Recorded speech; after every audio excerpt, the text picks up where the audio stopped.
I used to be such a sweet, sweet thing till they got a hold of me. I open doors for little old ladies, I help the blind to see. I got no friends 'cause they read the papers, they can't be seen with me, and I'm getting real shot down and I'm feeling mean. No more Mr. Nice Guy. No more Mr. Clean. No more Mr. Nice Guy. They say he's sick, he's obscene. This is the Community Solutions Podcast. Jason Bradley, Andrew Richter, deep in the bowels of our underground layer, practicing critical awesome theory and beating the cancel culture to the punch. How you doing today? Oh, yeah, What? good. I'm in deep thought there. Yeah? You weren't Googling my lyrics as you were? No, okay. no, I was Googling my opening joke here in a minute. Oh, boy. But remember, You have to Google your jokes? no, just I was fact-checking my jokes. Okay, Fact-checking. Yeah. Really? You go to Newsweek or... CNN. I went to CNN. Okay. MitchHedberg.com? Is that where you fact-check your jokes? No, I got my own. I got my own joke sites. All right, Okay. that I do that. I can totally think of. 101awesomejokes.com. I'll tell you something. Let me just say this. First off, I know the song, but I don't know who sung it. Yeah. Okay, and I got to say this much: your taste in music. Yeah. Okay, now I'm still waiting for my Oak Ridge Boys or something like that to be said on here. Keep waiting. Something that came to my mind today. First off, I know the song, but I don't know who sang it. Should I know this one? Is this one where you're going to laugh at me I'm afterward? not going to laugh at you, but yeah, you should know it. Well, that's the same thing. Really? Not making fun of you. Okay, I can completely hear the song in my head, and I don't know who sings it. There were two people that recorded this song, so I at had least. two And chances? you could is that guess two either wrong one. answers if I In don't? fact, I will put both versions of the song up at Community Solutions Music from the Podcast playlist on Spotify. Well, that's an extra treat. Yeah, it sure is. I like both versions. How can you like both versions of something? They're different. I like them both. You like all three King Kongs or something? All right, don't answer that. Let me just say this. So who educate the uneducated here? Originally, it's by Alice Cooper. No More Mr. Nice Guy. Megadeth did a redux of that. Alice Cooper, I know her. Okay, so oh my goodness. let me just say, Jay, your taste in music. Do you still think Heart is a good band? Yes. Oh, shit. I mean, old Heart. I'm not talking like Old Heart, not a heart, not a transplanted heart.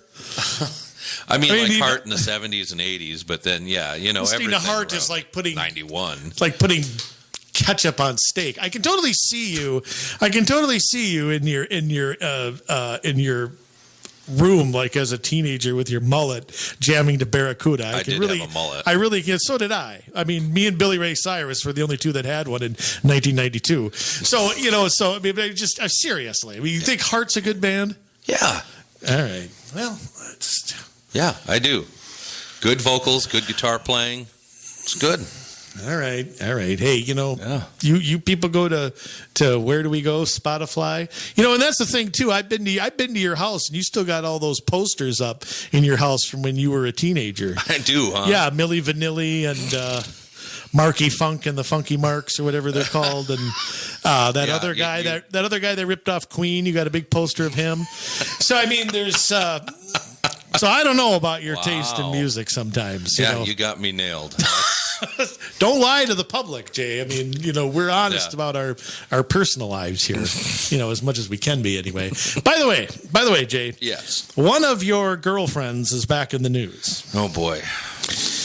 And I mean, I can't keep up with all of them, but in the news this week. Can you take a guess as to which one of your girlfriends is in the news? No, it's not Dianne Feinstein. It's the other California lady. Maybe. I don't know where she's from. Oh. We're talking about Ruth Bader Ginsburg, another one of your girlfriends. Wow. Approaching 88 years old. Do you know Doesn't that... look a day under 95. That's what I think, too. Yeah. Has now become the third oldest person ever to be on the Supreme Court, just past Roger Taney, the old Chief Justice back in the 1800s. I don't know if she'll make it, but she needs 2.5 more years to pass John Paul Stevens and Oliver Wendell Holmes to be the distinguished oldest person on the court. Now, it brings me to something. She released a statement, too, saying that she's going to stay on the court despite what anybody says. Yes. As long as her mental facilities or faculties remain in check. And some of us have wondered if they've not been in check for a while. Right. But here's do you really know when they're not in check? Well, they work 5 months out of the year. I mean, I don't know. You lose grip on reality and you really can't see it realistically. Well, yeah, but my question is like, I was looking at the 25th Amendment, yes, which was passed in the 60s, all about an acting president, or when the president is, sometimes the president has voluntarily signed over. Yes. That's actually only happened 3 times. Mm-hmm. It happened, President Reagan had an operation in 1985, and President George W. Bush had 2 colonoscopies where he had to be knocked out for while they looked up the old Lincoln Tunnel. And so Dick Cheney was president for like acting president for like 8 hours, and George H.W. Bush, before he was president, was acting president for like 10 hours. But, you know, still it has not been tested. Yes. If the president, I still don't understand who's the arbiter of whether the president is incapacitated and can't put out his or her duties. Yeah. But how about a Supreme Court justice? Okay, it's a lifetime appointment. Yes, it is. Okay, so and is there a provision somewhere that if somebody, I mean, it's one thing. I mean, we went through this with Chief Justice Rehnquist when he's got his Ziploc bag hanging off of him when he's sitting up on the bench and has to, you know, change shorts between oral arguments. I mean, but we've gone through this where there's what is to stop someone from just staying there forever and ever and ever. Ginsburg has missed, I don't know how many times with whatever. I don't wish her any harm or anything, but she's missed a lot of time on the court with various ailments, we'll call it. And, you know, can somebody just stay on there forever? I guess. I mean, would you have to be impeached? Yeah, there is a process to impeach. That's not that simple, though. There's a high threshold to get rid of a lifetime appointment. Absolutely, it is. I don't know. That's good. That's on purpose. Yeah, I know. It has to be that way. I don't know. I mean, what happens when somebody just, you know, really becomes, you know, to the point where they can't, but they don't want to give it up. Snack time? Did you miss out? I got a little salt left in my dinner here. We'll have. I saw your dinner. The salad hold the vegetables. Yes. Nap time will be in about 5 minutes. So that's all right. I'll grab a carpet square. All right. Well, you think about that, Jay. I thought maybe you'd have an answer as to what would happen. Yeah, I don't know if there's any recourse. I think they, you know, we're just stuck with we'll roll our old bones on in there. Yeah. As long as I'd have to read up on that section of the Constitution, see if there is any provisions other than impeachment. But I don't believe there are. I just wonder, like, if like a president. I mean, you go back to something like, you know, President Wilson or somebody, or even President Reagan. He was shot. Right. Never ceded authority, even though Alexander Haig thought he was in charge. You know, we talked on History Lesson last week about President McKinley was shot, and it took like 10 days for him to actually die. Yeah. No offense, but I mean, who was making decisions for Teddy Roosevelt was on a bear hunt? I mean, who was in charge? Well, and that's the thing. I mean, they didn't even have a procedure to remove a president other than impeachment until the 25th Amendment. So I doubt they put that into the Constitution for the Supreme Court. Yeah, it was just trial and error and error and error and error. Right. All right, now Jay, we have a distinguished guest. Yes. You know, I don't see Mr. Nice Guy. I don't cede the floor too often. Yeah. But tonight I'm ceding the floor. You will hear me talk as little as possible. I'll get as few words in, and I know you'll shut me up. Go down in history as one of my favorite episodes. Just kidding. Mine too. Yeah, you know, sometimes I don't like listening to myself talk. So I know I have a face for radio, though. So that's all right. Jay, you do a fine job. You bring in our. Well, I finished my dinner. Oh boy. Well, I think this is a record 4th time we have had him on the podcast. We have people. He's one back behind you, right? Well, yeah, right. You know, and this kind of goes back to our origin story and how we got our start and what we do. And Mr. No more Mr. Nice Guy. Mayor Jim Adams of Crystal, we want to welcome you back to the podcast. Thank you. Happy to be here. Yeah, that's good. Yeah. You're still happy to be here? I'm happy to be here. Okay, good. This is okay. Okay. Yep. We didn't ruin that yet. No. Well, some of the people that maybe haven't been able to go all the way back, I don't remember what episode we first had you on. I should look that up. But why don't you give a little bit of a backstory for our newer listeners? We're getting more all the time, especially during campaign season, and just give them a little background. Okay, sure. I was elected 8 years ago, and it was fairly chaotic in Crystal. We had an activist council, and not much was being done, and quite certainly there was no working together with staff. So staff was kind of either unchecked or was kind of wagging the dog, so to speak. So things were kind of unruly, and my first 2 years were pretty tough because I was a minority. I was the only. No, actually, there were two of us who identified something other than DFL, and it was kind of historic for Crystal. I'm not sure that's ever happened, where there's been somebody other than a DFL mayor. We got to check. We got to look into that. Is that true? Well, probably. I think that's true. Since it became a charter city in 1960. Yeah, it was. I don't know who was before Mintzma. Well, was Betsy something or other? What was her name? I used to call her Betsy Herpes, but that wasn't it. Okay. No, but her last name was something like that. Herpes. Moving on. Herpins. No, I mean, I'm just saying. I was okay. Short story here. The slide at the Crystal Pool. Yeah. Okay, I was a kid when that was put in, and she was the mayor, and somebody introduced her as the mayor Betsy Herpes. No joke. And I mean, and of course, I didn't even know what that was, but we all started. I just laughed because everybody else did. So that's my only memory of her. And Pete Meitzema was the mayor. I want to say before and after her. Correct. I want to say it was.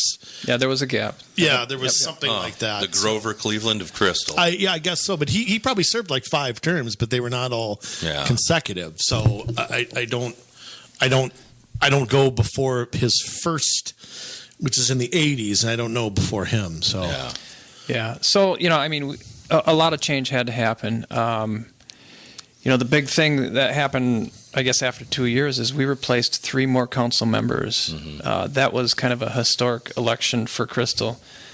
We got a couple libertarians and someone who's hard to put in a box. Well, we had nothing to do with that. Here's the thing too. I think I would say something too, Jim, about when you first came on. You had a very entrenched council that a lot of people had been there for a long, long time. Oh, sure. 3, 4, 5 terms. I mean, it was. It was incredible to experience it. You go into a meeting, you go in with the right heart, the right spirit, and you want to have a conversation, have a discussion.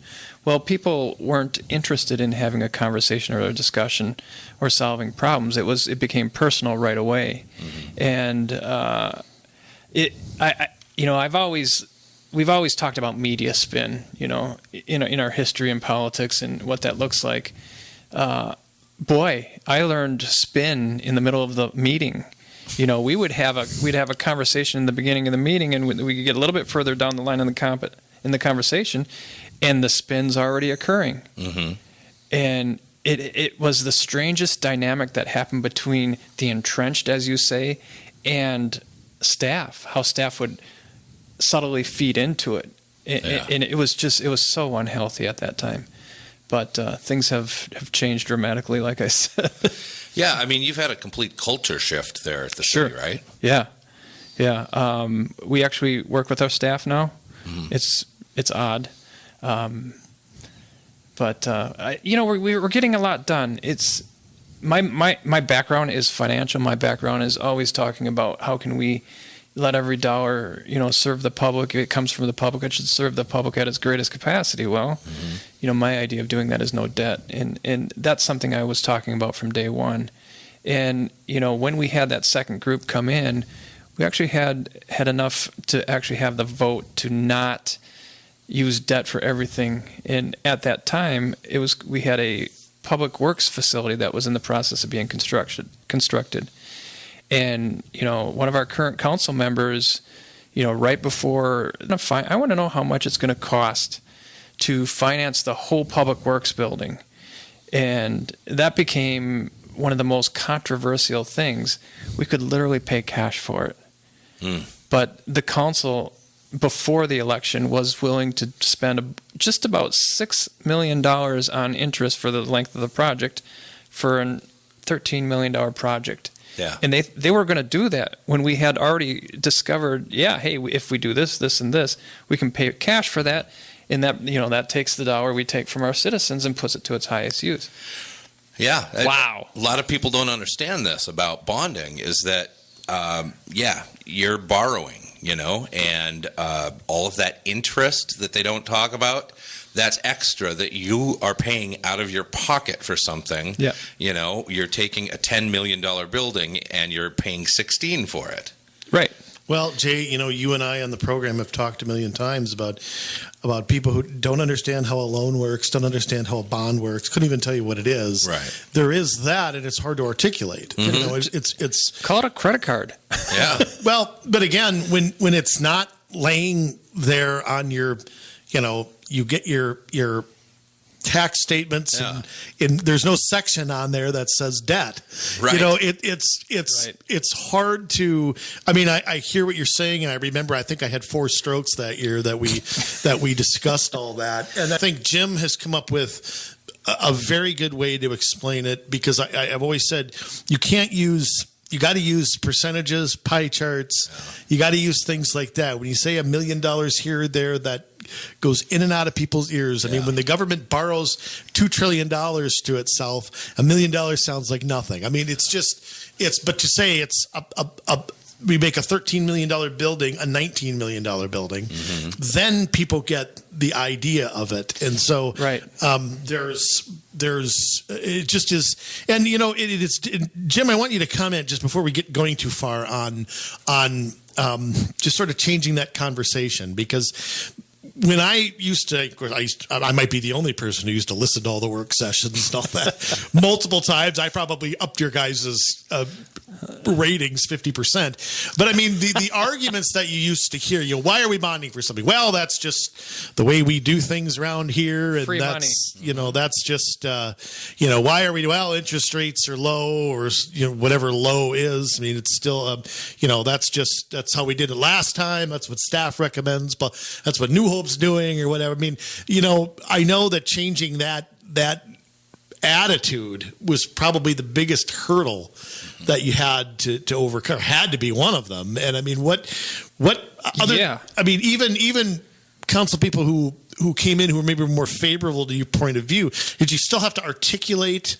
Is it easy to just go, okay, somebody wants to bond? I mean, no. I can see how somebody could get sucked into that. Well, to your point about, you'd rather have a pie chart rather than have all these numbers talked about.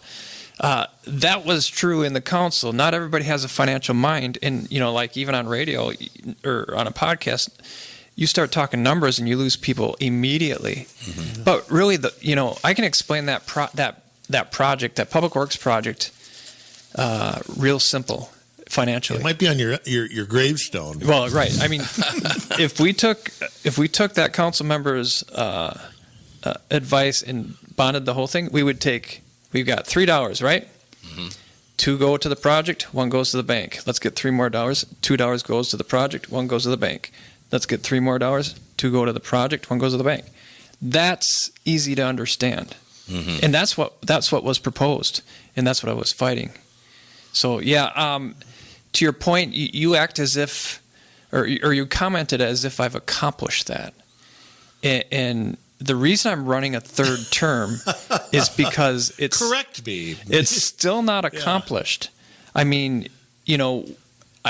we've been tested as a council as to what our resolve is, and are we going to stick to it over and over and over, even as recent as last year.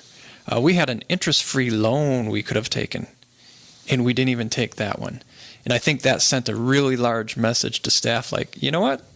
I think they actually mean it. So the borrowing is still getting pushed.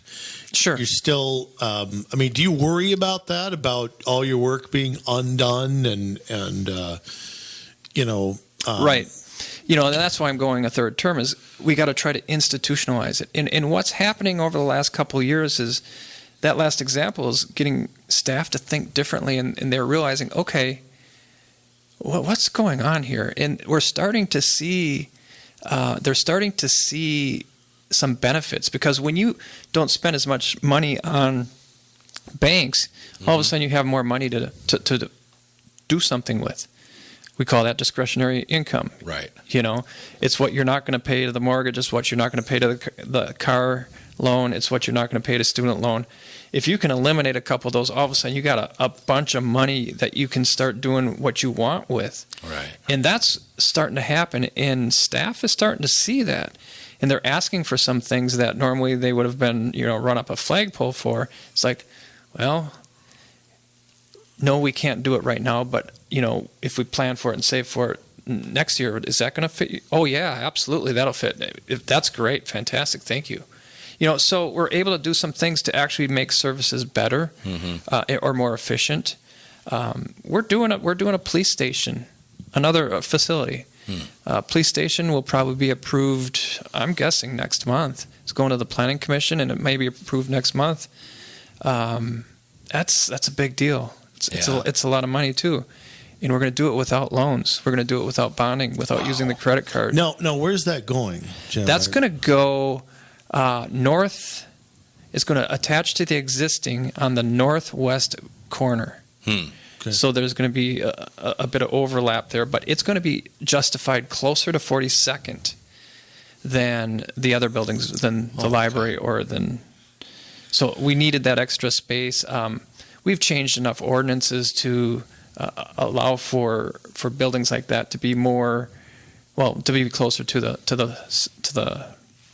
street. Okay. So yeah, because our setbacks aren't as big as they used to be. Right, which really isn't the case in a lot of planning now. They want that room for people to walk, for people to bike. They want bike parking. They want to hide automobile parking, and they want to have a different approach. But it sounds like you guys you do what's best for the city based on where something is being built. I've noticed, for the most part. I would phrase that differently. Yeah.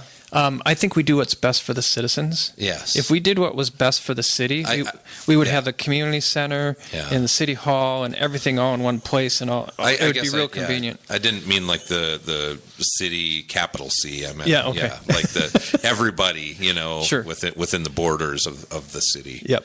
The city as a territory. Yeah. Yes. Yeah, that was, we've been talking about a police station as long as, when we were talking about the Public Works building, we started saying, that police station is going to need to be replaced. Well, yeah. Well, here we are. And I think we're doing it sooner than what anybody ever thought, which is amazing to me. Yeah.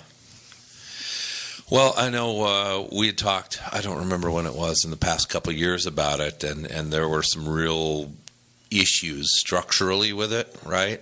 With the police station? Yes. Functionally. Functionally? Yeah. Absolutely. Structure, too. Yeah, you're right. We had a lot of water coming in off the parking lot. Yes, indeed. So is this more of an expansion then, or is it a completely...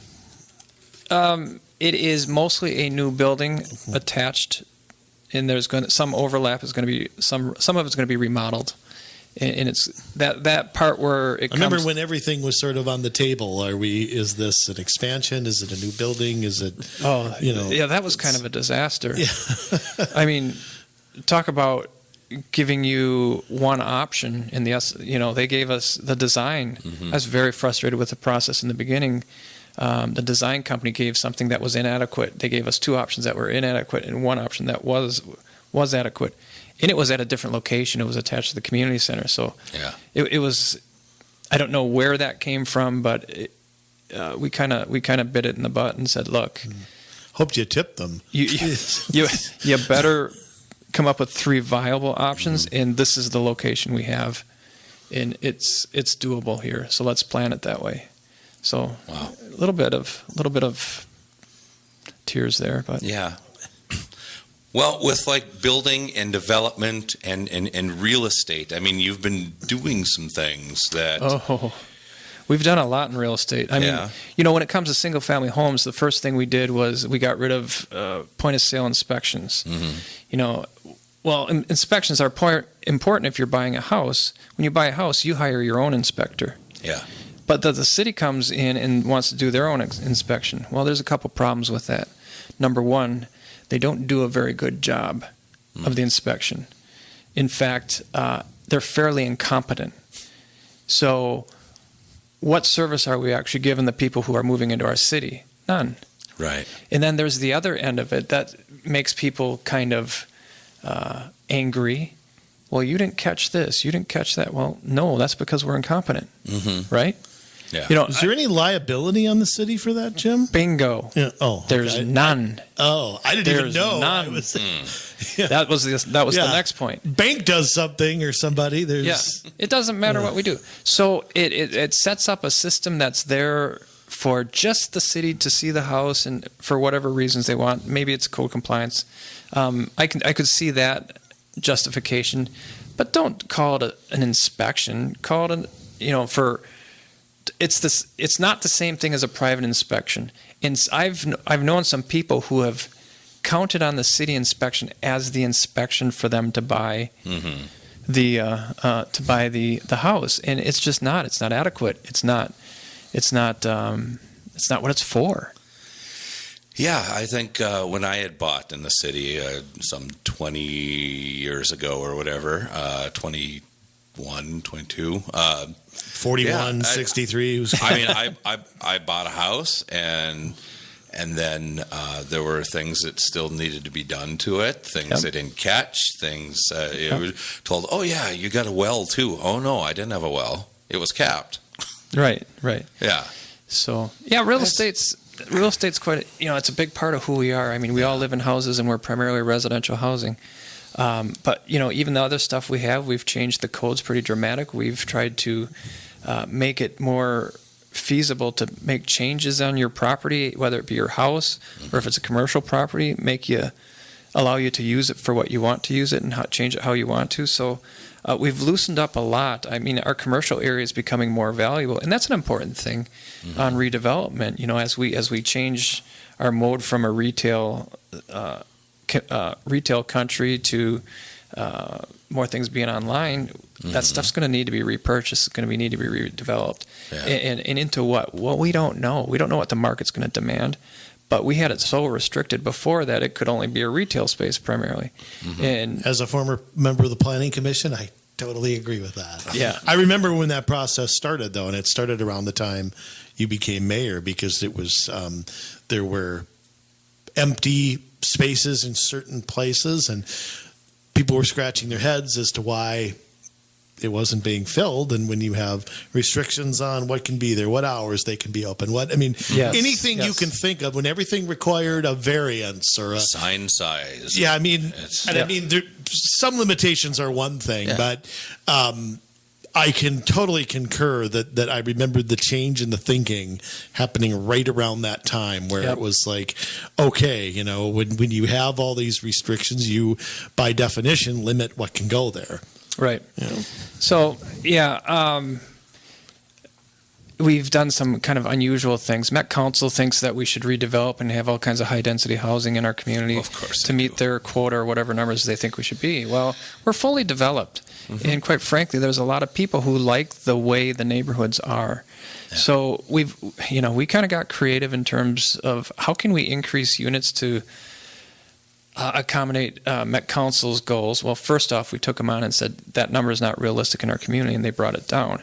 And then second, we thought, okay, they played ball a little bit. How can we play ball a little bit?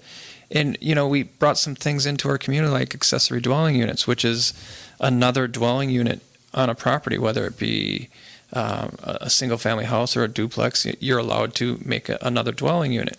And we did that because it will add, population, but it won't change the dynamic of the neighborhood. You'll still have that neighborhood feel, and it really doesn't change that much. Yeah, and just for people that might not know what an accessory dwelling is, I mean, you're talking about like mother-in-law apartments above like a garage, or Correct. like a. It could be detached. Kind of like the guy on Growing Pains. Remember when he moved in up above the Yes. garage? Yeah, Yes. Mike Seaver. He moved in up there. Yeah, I don't know if Jason and Maggie Seaver pulled a permit though. I'm guessing not. But that's an interesting, the accessory dwelling thing. It could be also in the basement. It could be a separate building, or it could be on top of a garage. So it's pretty easy. But those things are, they were in our community already. And I know before we started discussing it as a council, the city was pushing pretty hard. You know what? That rental unit you have in your basement, it's gone next year. Those letters went out. And all those are now legal. Because it's what existed. And there were quite a few. But also we had people who were thinking about leaving Crystal because they wanted to have an accessory dwelling unit. Nobody in the metro was doing it. We were doing it. Yeah. They were going to move kind of just at the edge of the metro. And the conversations were moving as we were probably going to do this. And we did. So they stayed in town. They raised their house, they tore it down and built another house for them and their parents that had an accessory dwelling on the same property. Awesome. They got to be where they wanted to be. And we did accessory dwelling units probably the most commonsensical way that you can come up with. When it was proposed from staff, it's like, okay, we're going to have a new sewer line. You're going to have a SAC charge from Met Council. All these things, almost like it's a brand new house. And I said, why? That's going to cost a lot of money. The SAC charge plus all that extra plumbing if you have to go around a house or what have you. Yeah. Why can't you go through the house if the plumbing exists and the plumbing is in good shape? Yeah, especially considering how old some of the sewer lines are. Sure. Oh, yeah. I mean, Crystal was developed in the 50s. I mean, But there are places that have already repaired that, and they got the good things, and you want to just abandon it and go around it? No. Let's make this as easy as possible for our residents. Yeah. So, one of the big things, it's no secret that I have rental property. Not in Crystal. Well, actually, I think I might now in Crystal. Yeah, I do in Crystal now. But rentals can have accessory dwelling units too. And that was kind of controversial. And there's nobody else doing accessory dwelling units like that. Because when it comes down to it, I have a single family house. I build an accessory dwelling unit. And I use it for my own personal use. It's legal. But if I sell my house to somebody who wants to rent out that accessory dwelling unit, now it's illegal. Yeah. That ain't right. No. So we did it in a way where it didn't matter who is occupying it, that either we're doing it yes or we're doing it no. Yeah. Who comes up with this stuff? I mean, it's nonsense. Who said that? I mean, if you ever need a spot to rent, I can throw up a tent in the backyard. Oh, can you? Yeah. Okay, thanks. Yeah. Is the plumbing go all the way out there, or I'll throw a bucket is the out pine there tree for in you. your backyard? Where is that my? You guys have done quite a bit around enhancing property rights like that, where it's like, no, this is your property. You can do as you please with it within, our laws and stuff. But right. you've loosened that. We've loosened it. I look at it as a positive thing because property rights are, part of our founding. It's something that's really at the heart of who we are as a country. Yeah. Are you sure you're in government? I'm not sure I've ever heard anybody in government say that before. I'm just making sure I'm not hallucinating here. Let's just Would you use Spike My Diet Coke here, Jay, or is he real? Let's just say I'm odd. Okay. So, with that being said, there's a bunch of examples. We're trying to remove regulations. We're not trying to increase them. I mean, one example is chickens. Yeah. You can have chickens in your yard in Crystal. And again, you can do chickens every which way like you can do ADUs every which way. Well, we chose to do it in a way where we didn't have to have additional regulations or redundant regulations. We just let the existing regulations apply to it. whether it be the coop with the building requirements or whether it be the noise or nuisance violations for the noise and for the smell, if that were to occur, those already exist in our ordinances. So why recreate it? And it was really odd because I had some citizens come in. Oh, I want you to have a nuisance ordinance about this. It's like, well, it already exists. Well, not for chickens. Well, actually, it can apply to chickens. Sir, we're trying to return some liberty to you so that you can do some more things, and you're asking for more regulation. It was just the oddest thing. And we continue to try to do that, to give people more freedom to do what they want to in their own property. Well, I know that. And they're resisting. Yeah, that is crazy. I know that before you became mayor, I would go through the ordinances from time to time, and it was really strict on people who wanted to run businesses out of their homes as well. Correct. And we changed those. I mean, we changed those. We went through a whole ordinance transformation, which, of course, you put the citizens in charge of it, right? Andrew was the chair of it for a while. Mm-hmm. I even got my plaque is still hanging up in my living room. That was the most successful task force that we've ever had, I think, in Crystal. We had, forgive me for my phraseology or whatever, but we had just, what was it, 18 geeks? How many geeks in the beginning? A bunch who were willing to read those ordinances and really dig in and find out what's right, what's wrong. I can tell you that firsthand my gosh. And I said this the night it wrapped up, and I knew it would be the last time I ever spoke at a Crystal City Hall. I wanted citizens to know, I want everybody here to know that a lot of times when task forces are put together, they are led in a certain direction by staff, or council members put themselves on them and steer it a certain way. Yep. That never happened. As the chair of that for a year and a half, I can tell you, nobody told us you can't look at this, you can't change. I mean, obviously, you guys were the final arbiters as to what, you're not a rubber stamp. You have to go through our recommendations and all that.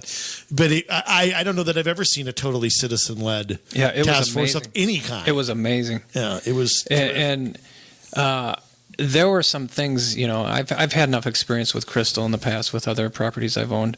And some things were done that weren't really cool. And I had my list of things that if you guys didn't come up with, I was going to say. And I went, I got the final product, and I'm going through, and I'm going, okay, where is it? Oh, my God, they took care of that one.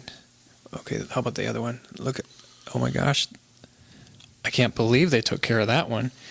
I didn't have to, on my list of things to accomplish in the changes of ordinance, I didn't have to change a thing because you guys and the other citizens looked at it from a common sense approach and removed some of the stuff that was in contradiction and that didn't make sense. So, and I can say too, nobody on that task force was hoofing it. Yeah, it was a lot of work. To go through, and I mean, I think we met once a month, and I think I probably spent maybe 12 to 15 hours every month reading and writing things down, and we'd submit everything, and I mean, it was just great discussions.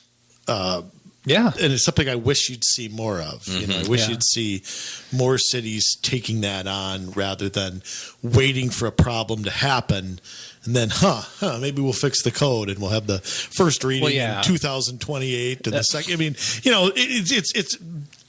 it's such a slow process. If some things are meant to be slow, but to do it all in one cabal like that. Now I'm gonna propose something to you though. You know how you change the comprehensive plan every 10 years? Right. You guys ought to change the code every 10 years. I think you ought to relook at that in the future or every 15 years or something. And because I mean again, the number of things that were 1970s ish in there. You just can't. Right. You know. Right. They're very specific. They're very, for certain situations, and those situations are gone. Yeah. So why is this here? I don't know, because Golden Valley has it and Brooklyn Park has it. I don't know how many times I heard that. I can't no stand offense, but that's what I heard a lot of. Just because it's done somewhere else doesn't make it right. I mean, you guys know that. It's just, it's weird. But, this whole task force, it was great because there were other efforts being done from the council perspective about having a plain language throughout all of our communications, whether it be ordinances, letters to constituents, you name it. So that was incorporated into the task force mentality and the blood that was pumping through that whole task force. And we took away the language that was difficult, and we made references to state code rather than duplicating the state code in there. So it's become a document that's actually easier to read than it was. And to your point, Andrew, every few years you do amendments or adjustments, whatever, along the way, and all of a sudden it's not readable. So you're right. There's always some maintenance from time to time that needs to be done, and we really experienced that inside of our the laws around alcohol, because it was such piecemeal, and you just couldn't read it anymore. You just couldn't. I'm glad we cleared up the alcohol stuff. That makes me feel terrific. Oh boy. Jim, I want to jump to we kind of mentioned, you talked about debt, and I think one thing that I think in a lot of Crystal residents probably still are carrying some of it is street assessments. Yes. I know you've just to back up just a second, and Jim, correct me if I'm wrong on anything, but back in the 90s, the council decided that they would redo all the streets in Crystal in like a 20-year plan or something like that. Yep. And so it started in 95 or 96 maybe. That's about right. It went all the way till just a couple years ago, I think, like 2017. 2017, yeah. Yeah, so I mean, you went through this entire, and by the time you became the mayor, it was 85% done, and you guys had to finish what we were. It was, I mean, that was the worst part of my job. 12 or 13. There were 16 phases. I want to say there were like 13 when you got in. I just remember having to sign those bonds and those things. It's like, I always say this against my.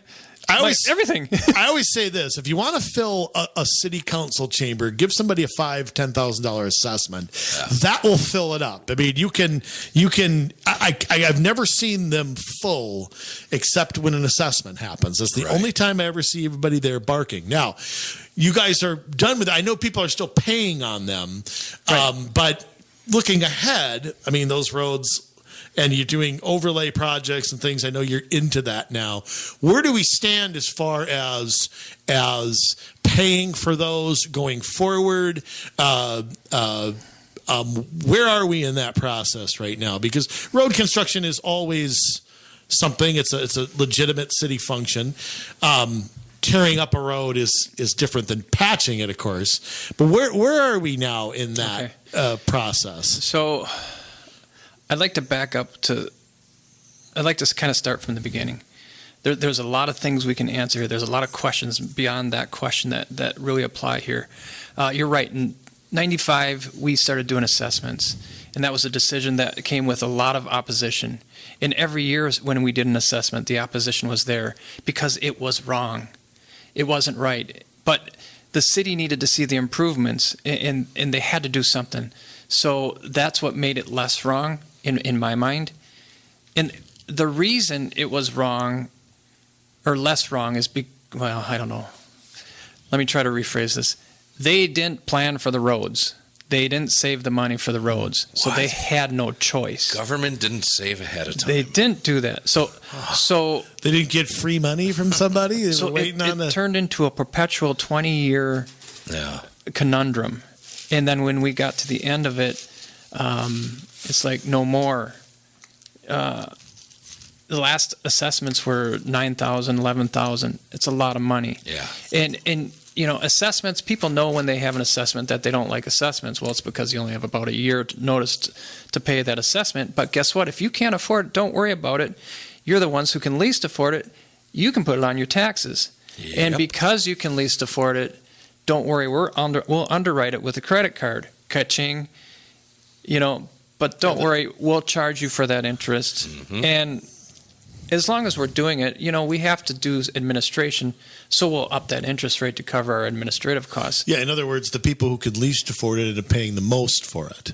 Amen. That's it exactly. Yeah. Those who can least afford it are paying the most. It's completely a regressive tax on top of being a hidden right, tax. right. If you can't pay everything up front, which most people can't. And it begs the question, well, isn't that what my property taxes are for? Well, yes, but we were irresponsible. So a lot of people look forward to the question that you asked, what's this look like moving forward?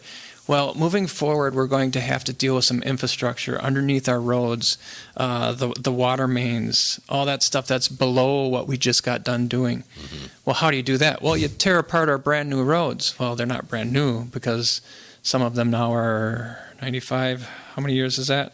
25 years old. And they're not in as pristine condition. So based on soil conditions and stuff, some roads are in bad shape and the infrastructure underneath is in bad shape. So we're monitoring that infrastructure and we know where water mains are breaking. So right now we're not going phased like we were before, but we're targeting things that are actually causing us more money because we have to tear up that road multiple times in 1 year. And so that's going to start kicking in pretty heavy in about 15 years. So moving forward, we have to save that money. And what we're doing to save that money is we're actually increasing your utility bills to save some of that, to replace the water mains. Yeah. And that's what people are seeing when they say, my water bill's going up. Yes, it is. But at the end of the day, we're going to have the money to do the repairs we need to do when we need to do them.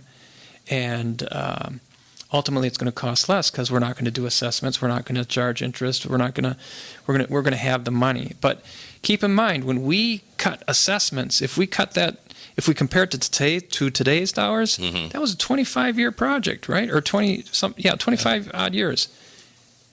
That was in today's dollars $60 million that we have a tax cut because we don't have assessments anymore.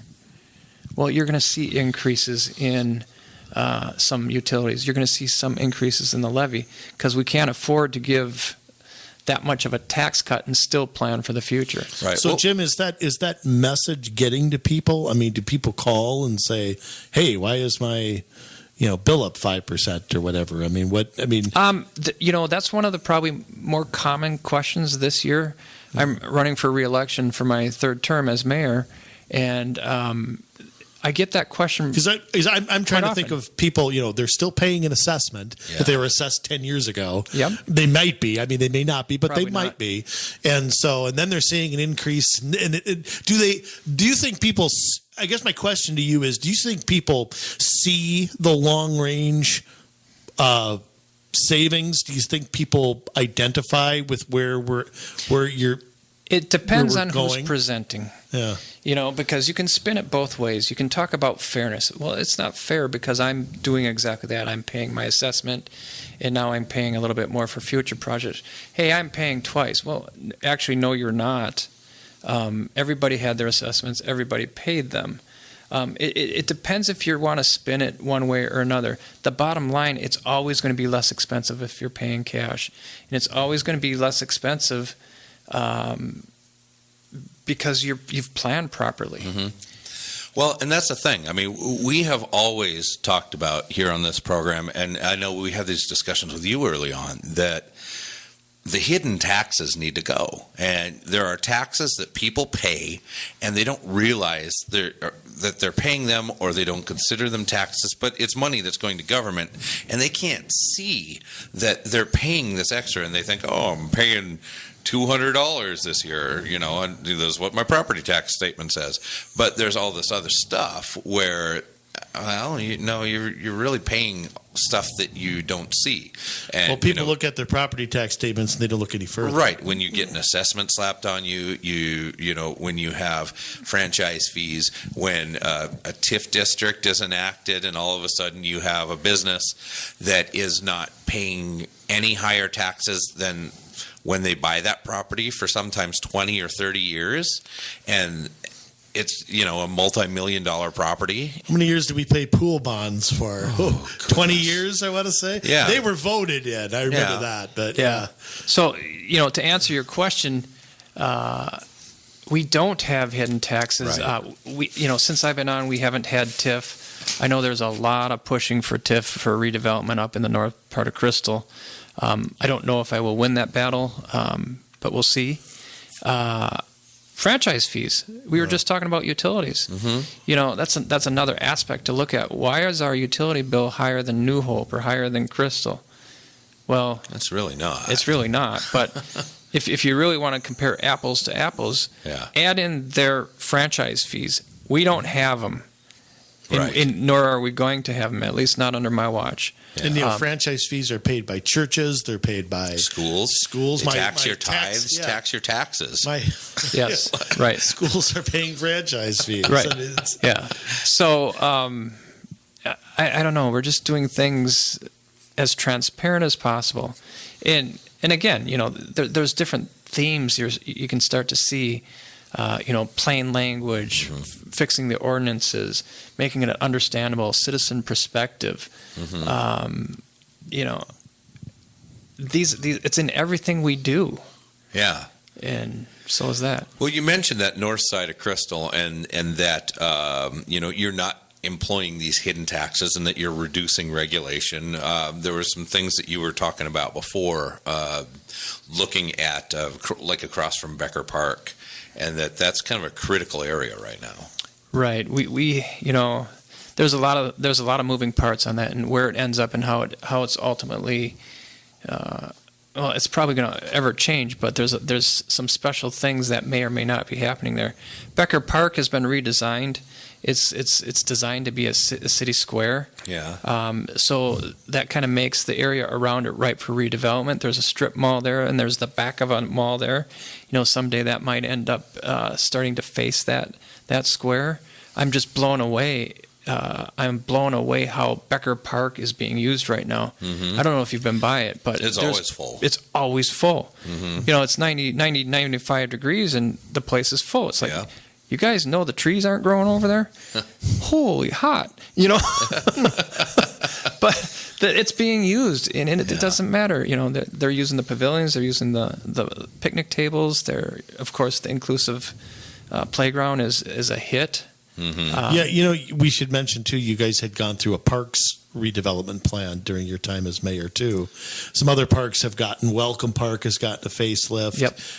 Where the one street was taken out and all that. So Becker Park's not the only park that you guys have re-looked at. No, you're right. We came up with a park master plan that was part of our Parks Commission, as well as our new director of parks. They took a look at the whole city. What parks could be destination parks, what could be neighborhood parks, and are they spaced out right, and what amenities are they going to have at each place? And we kind of came up with a standard. I don't know quite how he determined the standard, but it's a pretty good working plan to make things pretty equal throughout the. Had to be nice to get a new perspective too. Oh, sure. Yeah. And of course the Parks Commission had been dying to have somebody listen to them and have some input. Because in the past, all we did with parks is cut their budget. We cut their staff, we cut their budget. It got to the point where when I came in, we weren't mowing all the parks. We didn't have the staff. We didn't have. I can add to the garbage was not getting picked up on a regular basis. The garbage you threw? Sure. No, the garbage I waltzed by.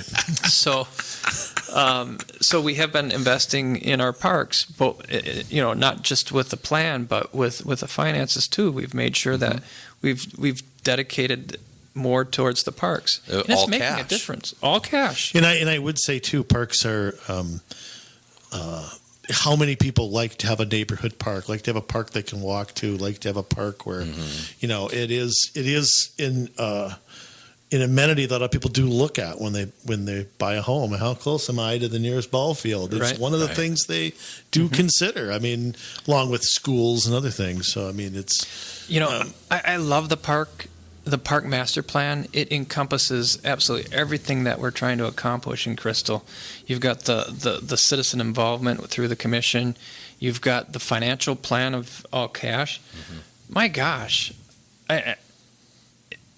it just encompasses every area where the citizen is most important. The neighborhoods are most important. We're focusing on what our jobs are to serve, at the local level, and we're not getting caught up in what I would call national issues. And we've been very transparent. We've been very open. And that's another theme that has been running through transparency. We've added all kinds of different things for transparency. We've started recording all the work sessions, putting them online. Yeah, your predecessor never had any of that out there. You could never hear it if you didn't go to the work session. Correct. And it was real interesting when you listened to those council meetings, you'd hear snarky comments from council members. Well, are we allowed to say this now? And it's like, that's just a different, that's not a very transparent. That's more like a backroom deal that had been It's done. an admission that... Yeah. So it's just so different now. We're doing our best to work as a team, and way different than what we used to be. Way different. That's good. And in fact, I know you guys had put in some kind of, I don't want to say rules. No, that's exactly what they are. Were they? Yeah. Yeah. Council rules, and again, it was designed to become more crystal centric, as in the citizens. We wanted to focus on what's going on in Crystal, because we experienced some activism at the mayor level and the council members. Some. No, there's a better word for that. Easy. There's a better word for that. But a whole bunch. A whole bunch of activism, and it detracted from our ability to do the service that needed to be done. Yeah. And that's changed. That's completely changed. And those rules go to that. What are we going to do proclamations on? There's a lot of push right now in the environment, the political environment, to do proclamations for this group, that group, and the other thing. And we remove those intentionally so that it wouldn't be divisive or what have you. And I don't know. There's a push again to go back to that, and it just brings us back into that world of national politics being debated at a council level. What are you going to do about it? Nothing. But you got to show you care. Really, we're serving our citizens. That shows us we care. We're letting them see what we do. That shows them we care. We're including everybody. That shows we care. We've had citizen groups, your group, the task force. And I'm just going to say this. I mean, you've got cities like Golden Valley and St. Louis Park that are making these equity plans and being like, "Oh, we got to be more inclusive of minorities and this and that." You guys had Brendan Banks elected to the council last time around, who is an African American. Yeah. Long before any of these other cities did anything like that. Well, they're still just, we got to make it look good. You guys actually did it. Yeah, we do have one of our goals as a council is inclusivity. It is, but it's of everybody. It's not. But it's always been. Yeah. When Brendan came on, he says, "Can we formalize this?" Well, sure. Brendan Banks is an interesting conversation. My right hand man was Brendan Banks' predecessor, and if you remember who that is, he kind of had a smart mouth from time to time. Yeah, Jeff. Yeah. He says, "Hey, if you ever can find somebody to replace me, I'm out." Kind of sarcastic. And Brendan came to me. He says, "I'm thinking about running for council. What do you think? Is there going to be a position open in a couple of years?" I'm going, it's an election year for Jeff. And I'm going, okay. What do you think about this year? Well, let me talk to my wife. So he talked to his wife. I think that was at the Crystal Ball. I might have been involved in that conversation. Yeah. So that's where I met him. First. I don't really recall it, but I know he was there. Yeah, he was there, and then his wife said, "Yeah, go for it." And I went to Jeff, because I relied on Jeff to be my handler sometimes. Walk me off the edge sometimes, because I get so whipped out about some things.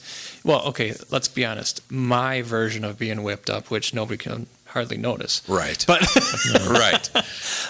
Jim, we finally found an issue we differ on. I get all worked up and everybody notices. People in Des Moines notice. Yeah. But so I said to Jeff, Jeff, I found somebody. He goes, what, really? And I said, are you serious? He goes, well, give me some time to think about it. And he said, yeah, my job's changing and things are changing for me at home. I got another child. So he said, yeah. But talk about inclusivity. If I'm a racist or a white supremacist, which in some Facebook pages, that's exactly how I'm being portrayed, just like Right. a lot of people are. Yeah, like you, Jason. But really, I took my right-hand man, the guy I relied on the most on the council, and replaced him with an African-American. Really? But, why do I tell that story? I don't want to tell that story. I've never wanted to tell that story. But it's almost like a survival thing today. Yeah. You have to virtue signal everything you do. I mean, we had a conversation tonight about inclusivity, which was they've been hard conversations, and I can't stand virtue signaling. And Jim, let me just ask you something. When you talk about you're talking about a work session. a work session, yes. What is the part of Crystal that's not inclusive? Is this all about making feel good statements? Is it about are we talking about staffing? I mean, what are we talking about when we talk about that kind of thing? That's the $1 million question. So it's kind of just corporate. It's like when you read, well, we hire without regard to somebody's race or gender or blah blah blah. But by the way, how many people of this race or gender do you have? Yeah. Right. Oh, wait a minute. We're trying to quantify what that. I mean, the environment we're in today. We're trying to quantify. Is there something that we can change and improve? Can we be more transparent? Are we doing the right things? The major difference in what we're doing is we're using different words, but we're doing the same thing. And right now we're having some really difficult conversations because they want to use words that are really politically charged. Yeah. And I called them divisive tonight. And they wanted an explanation of divisive. And I'm thinking, I don't know what's divisive about race. I mean, everybody's pushing on race to create division. And they want to supersize it right now. And it's not that I don't want to deal with race issues. I just think we've gone a long way, and we are continuing to go a long way. So that's the tough discussion, and that's coming from ostensibly a grassroots Facebook page with quite a few people on it, and they've got recommendations for us. They want a commission and all this kind of stuff, and just like when I first became mayor, we had to, as a council, come together and function as a council. We, as a council today, need to have these conversations in a way where we're united. Me and one of the other council members, who's always trying to make me look bad, we had some heated discussion tonight, and it wasn't about that we had different opinions, because I really think our opinions are pretty close. But it becomes partisan. Because he thinks he knows what I'm thinking. Yeah. He thinks he knows what I'm about to say, and he assigns meaning. Well, it's an election year, so it became a bunch of grandstanding, and it's like, this doesn't belong in a conversation that's already somewhat difficult. So, my biggest comments tonight were simply, let's, John, you and I need to work something out, because this can't continue. We need to work together. I don't think we're that far apart.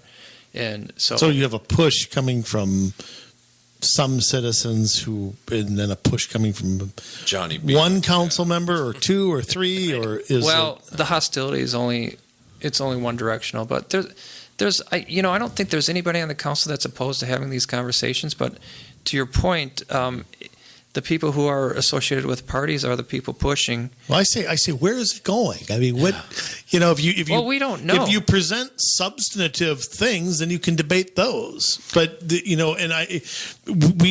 how many times have we talked about equality and equity are not the same? Correct. And there's this push for equal outcome.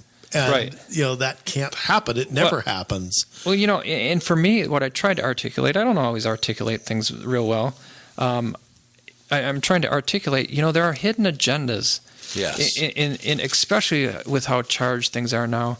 And when it comes to constitutional issues, I'm not going to negotiate.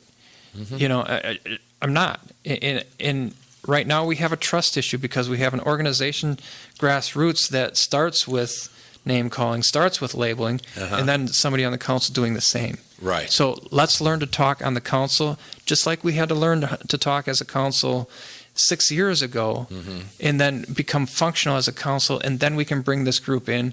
We can identify some things because we're having solid, real discussions as opposed to just trashing someone's reputation because it's an election year. And you were talking about how they want to create a commission, and you also mentioned maybe a task force. I also, and I've suggested this to Paul Kinnear up in Big Lake, they have a bicycle task force or group. Okay.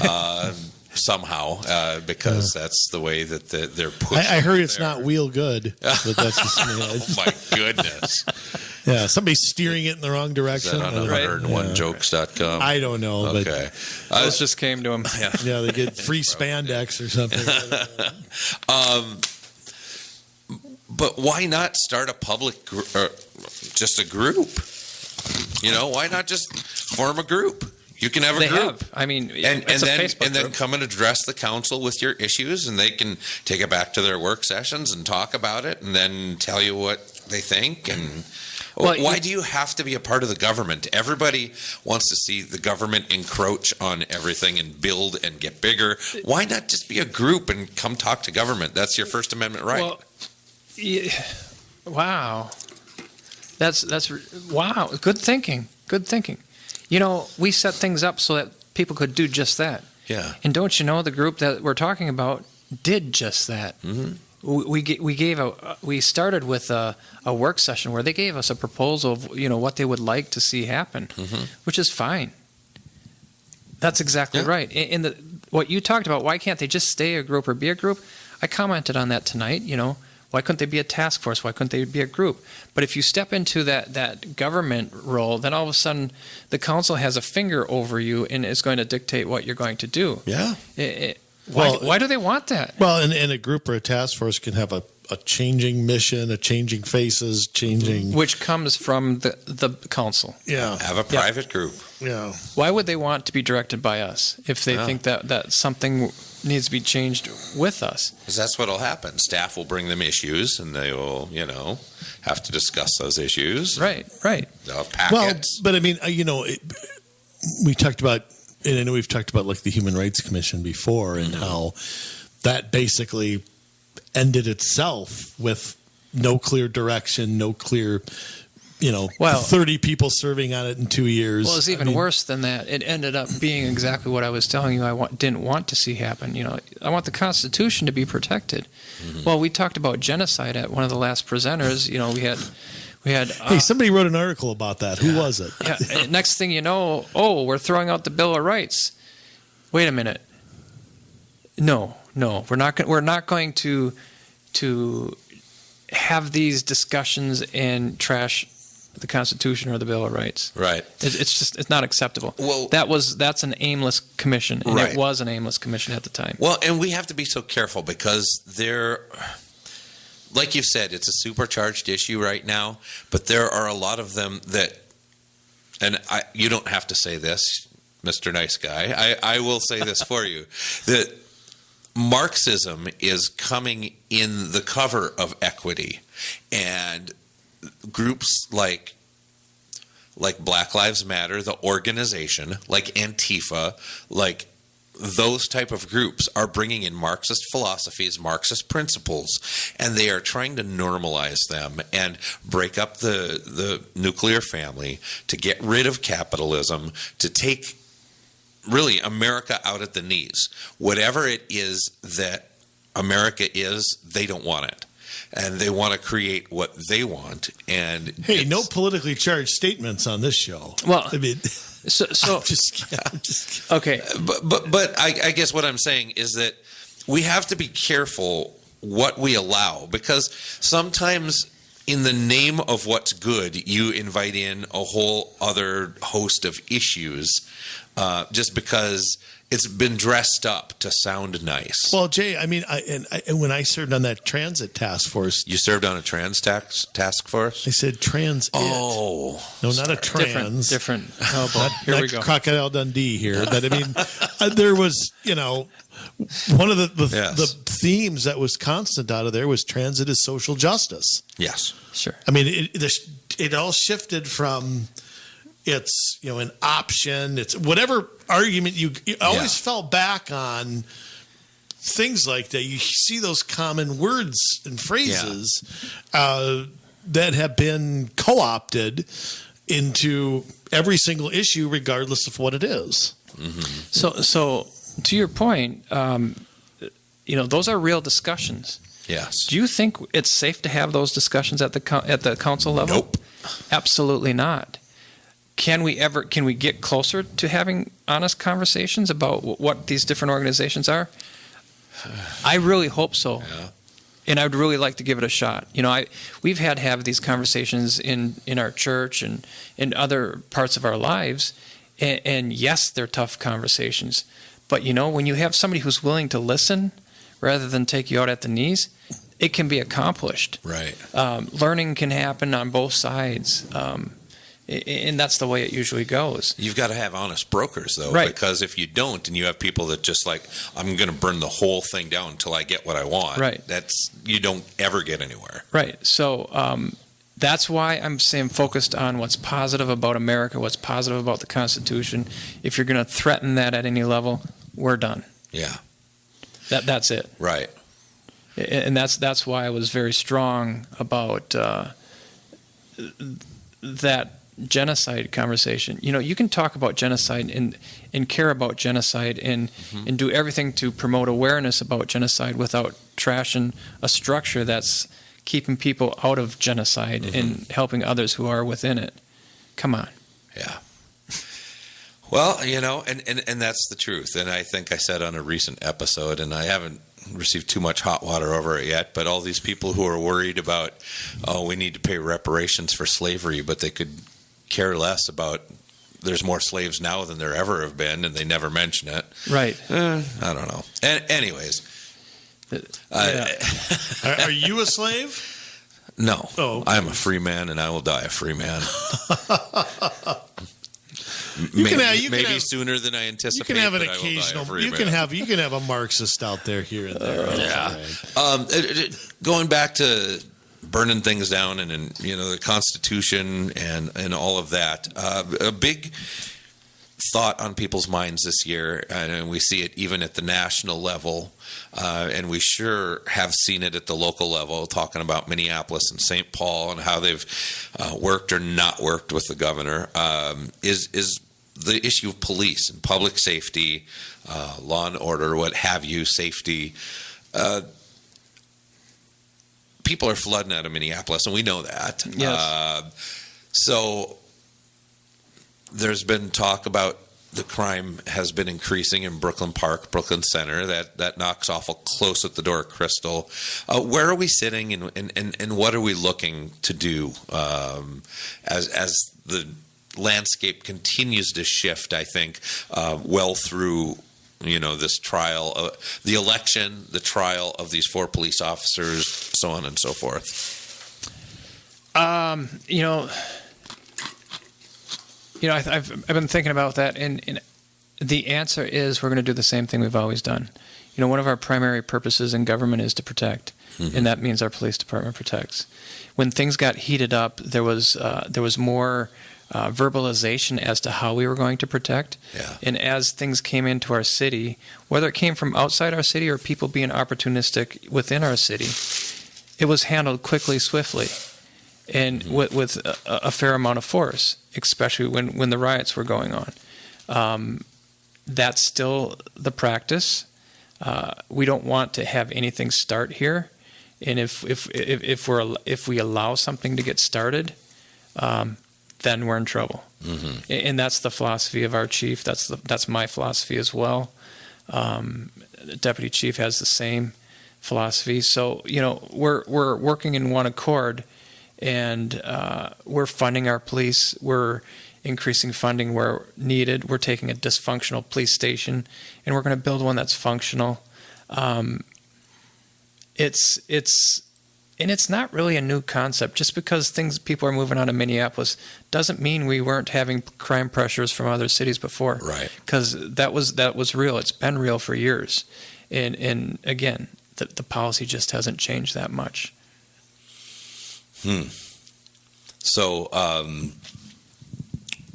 Did that answer your question? Well, yes, that did answer my question, Okay. and that's good. I think we have to nip these things in the bud. Yep.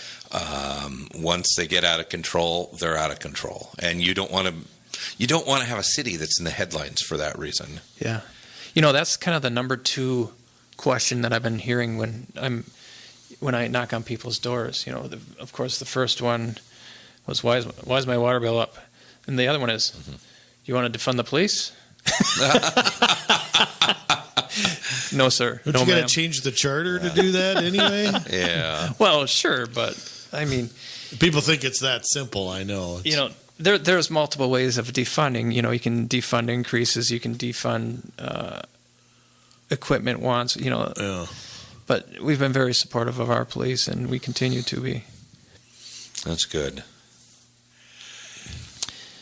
Well, Jim, we'll kind of slowly start to wrap up as we always do. You're running for a 3rd term, and I want people to know where they can get more info on you, website, you're on social media, and things like that. So why don't you just share real quick where can we find you out in the World Wide Web? Wow. At reelectjimadams.com, that is my website. There's some basic information. I got to tell you, this forum is probably your best place where you're going to find out who I am. If you're interested in to support, just text me. My phone number is 612-805-5101. Text me. I'll drop a sign off. Just send me your address. If you want to help in other ways, text me. I need help to get out the word because in this election we have 2 people on the ballot and they both have the last name Adams. Yeah, and that's probably the biggest challenge we have. The other Adams is DFL endorsed, chose to be partisan, hates religion. Yeah, hates religion, and we got the same name at the end of the day. Yeah. And, I've come up with a catchphrase. Some people say, hey, that's kind of mean. And the catchphrase is, vote Jim, not him. Yeah. And if you don't know there's another Adams running, it kind of sounds weird. Yeah. Okay. But, it's a simple rhyme to help you know who you're voting for. Mm-hmm. Jim is the mayor, and Jim, vote for him.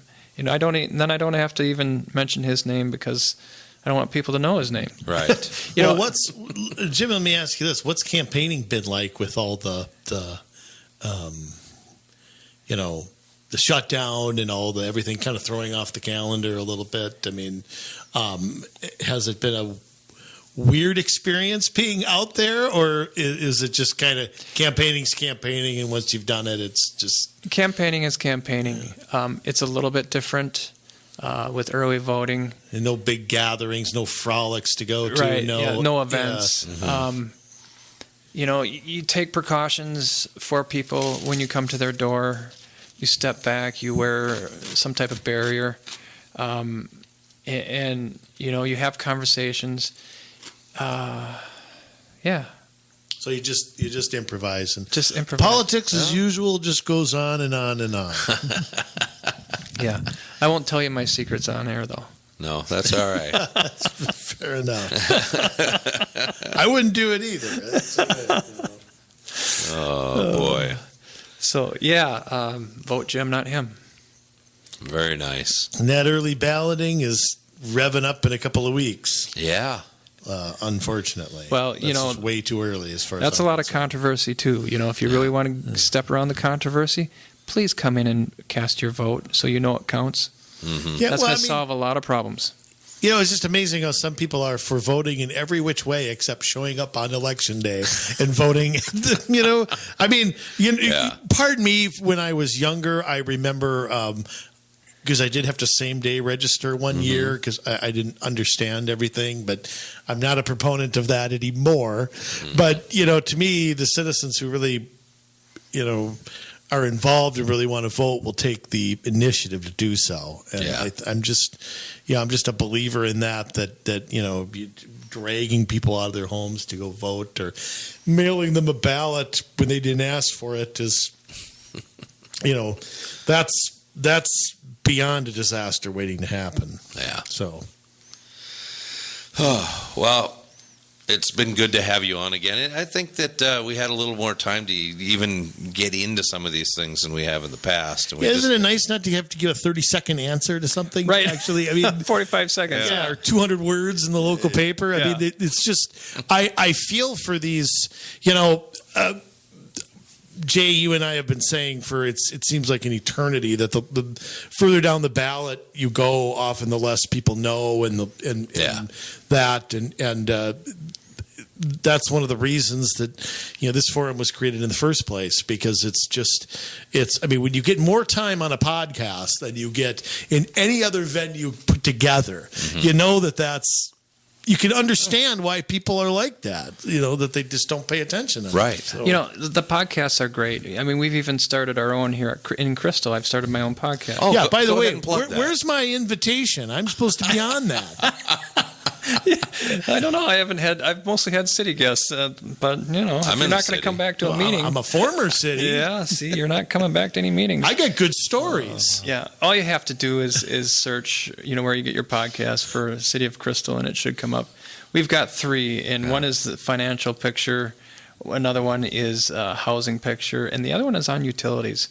So a lot of what we talked about tonight was on that podcast as well.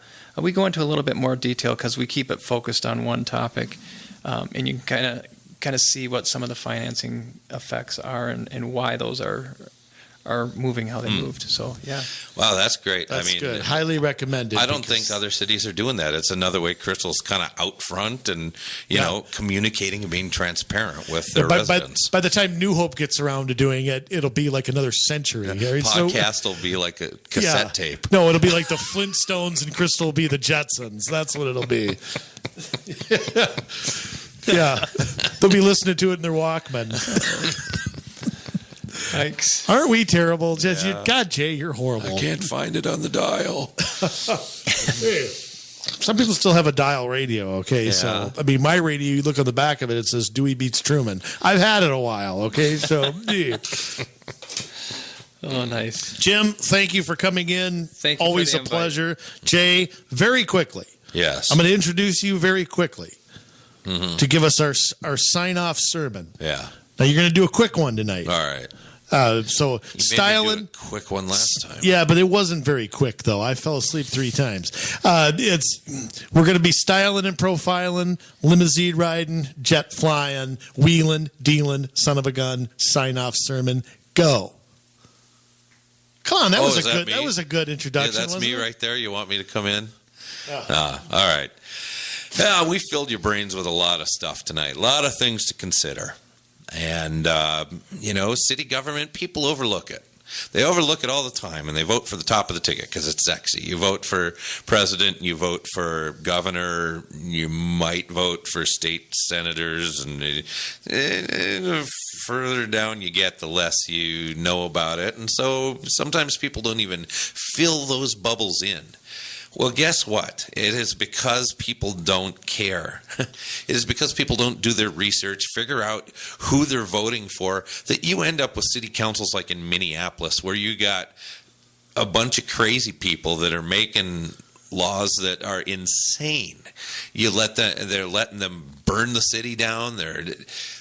This is to a lesser degree what happens across the state. And it might not be people burning the city down, but, it might be a whole lot of bonding. It might be, all these hidden taxes that you're paying. It might be that they're talking about how to make things more equitable, how to get people to their city, so on and so forth. And if it's not coming from the Met Council, it's probably coming from the Minnesota Association of Development Organizations in Greater Minnesota, where they're pushing these things. I mean, you'll find equity in both of their plans. And again, we want equality. Why? Because everybody is equal. Everybody is born with a special set of gifts and talents, and they need to be free to pursue those things, because that is what makes this world a better place. When we all work together and pitch in to make where we live better. But that's not what we're talking about. I mean, we've got people, and I know, Jim's super nice guy. He's not going to tell you.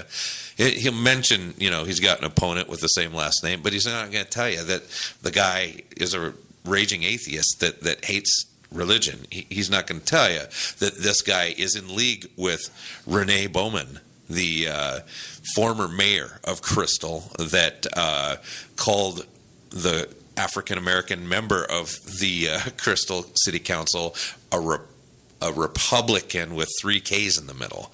But yeah, Jim's the racist. Got it. Okay. We need clear vision in these times. We need level heads in these times. And let me tell you, there is nothing that we can do that is more important than being plugged in and giving back to our community, both with our talents and by putting in our time to do our study and to vote. And there's a lot of us who don't do it. And, you may or may not be tuning into this right now, being someone who's super plugged in or not. But why did we tell you the story of what's going on in Crystal? Because Crystal, for one, has had a number of great ideas and done some innovative things under Jim's tenure that other cities aren't doing. And you get these cities and they copycat each other. Well, we're hoping that cities are going to catch on, and some of them are. And we didn't even mention that in the podcast. There are cities that have been coming to Crystal and asking, how'd you do that? How'd you do that? How'd you do that? And these things will catch on. Why? Because they're different and they're working. And we may go through another tough time real soon. And we need to have government that can stand on its own and not be a heavy weight on the backs of the people. And so we achieve that by being involved.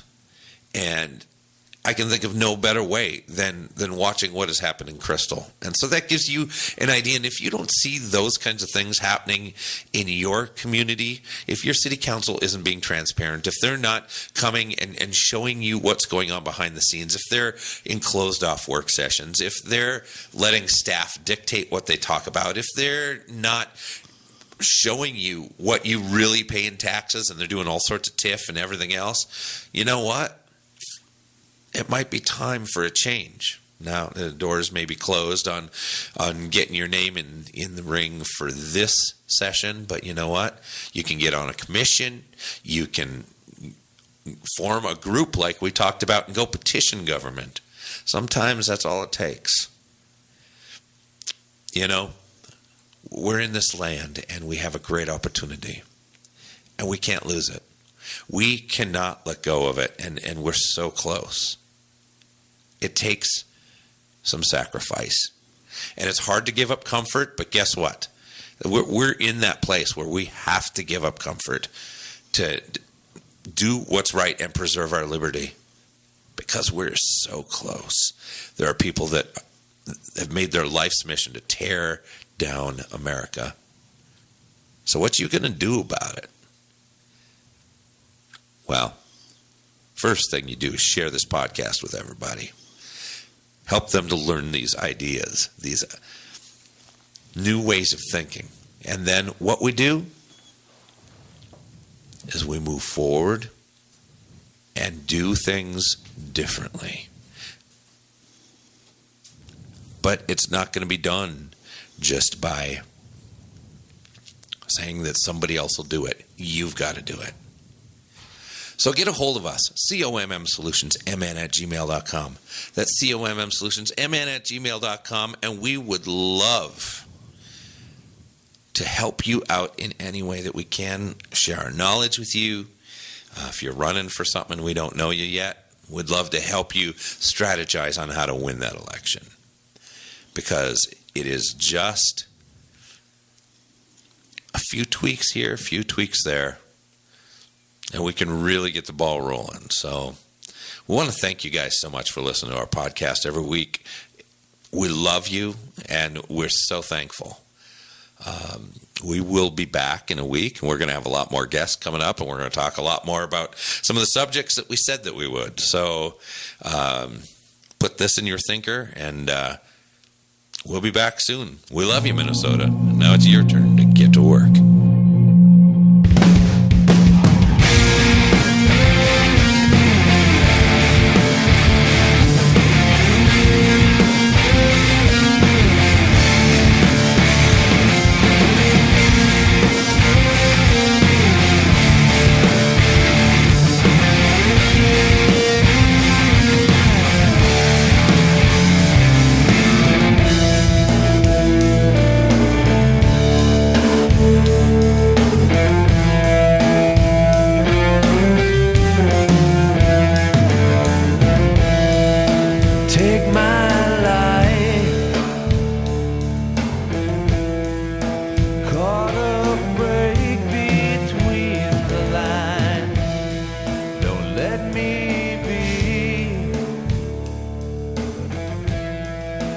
Get too caught up